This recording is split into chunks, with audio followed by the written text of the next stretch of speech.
इथून आले मी गहलगाववरनं. इथून पुढे 2 किलोमीटर चिखलदा आहे. चिखलदाचं हे दृश्य.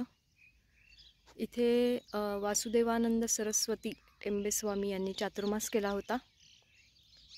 त्यामुळे या स्थानाचं महत्त्व निदान मराठी लोकांसाठी तरी खूप आहे असं मला वाटतं. आणि ही पुरातन मंदिरं आहेत ही सगळी. अजून जायचं आहे तिथे, पण ही पुरातन मंदिरं आहेत आणि ही एरवी पूर्ण डूब क्षेत्रात येतात, पूर्णपणे पाण्याखाली असतात. अक्षरशः असं सगळं खंडहर झाल्यासारखं दिसतं हे चिखलदा. त्यामुळे ठरवलं तर यावेळेला इथे यायचंच आहे आपल्याला. सगळी घरं बिरं पडलेली. आता हे सध्या खुलं झालं आहे. जून जुलैपर्यंत असंच खुलं राहील. त्याच्यानंतर परत पाण्याखाली जाईल. परत जेव्हा पाणी कमी होतं आणि खुलं होतं त्याच्यानंतर परत साफसफाई रंगरंगोटी करतात म्हणे इथे. सो आता बघूया. इथं हेच ते मंदिर असावं. इथं माई आहे समोर.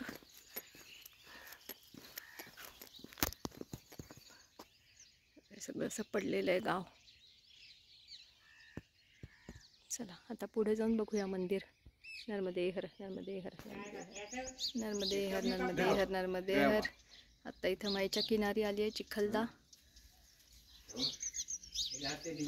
हे मंदिर आहे जिथे परमपूज्य टेंबेस्वामींनी चातुर्मास केला होता.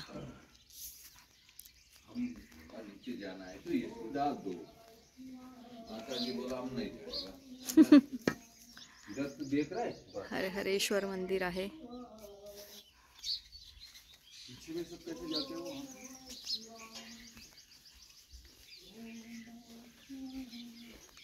इकडून असेल. हे नीलकंठेश्वर मंदिर आहे.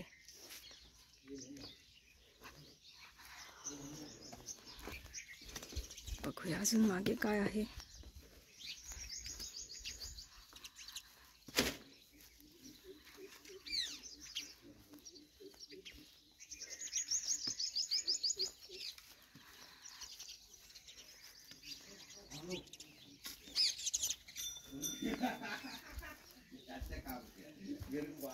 अग्नेश्वर महादेव मंदिर.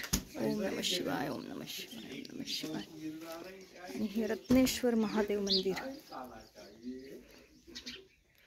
ओम नमः शिवाय ओम नमः शिवाय ओम नमः शिवाय.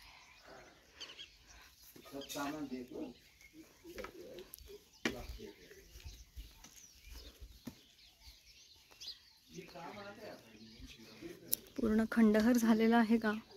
खरंच खूप वाईट वाटतं असं बघितलं की. पण काय आता काही इलाज नाही. विकास पण तितकाच आवश्यक आहे. अजूनही कसली तरी 2 मंदिरं दिसतात. बघूया जाताना. नर्मदे हर नर्मदे हर नर्मदे हर.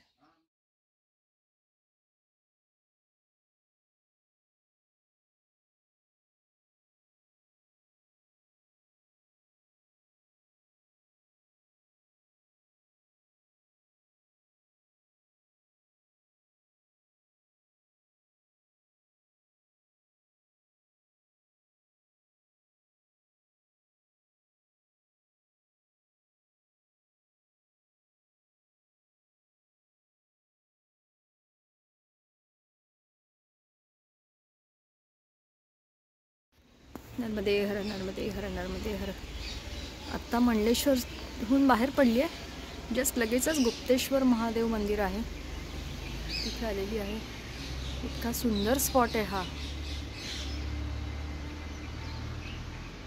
पूर्ण जंगल मस्त. म्हणजे वाटत नाही की आपण एखाद्या गावाच्या किंवा शहराच्या बाहेर आहोत. इतकं सुंदर वाटते.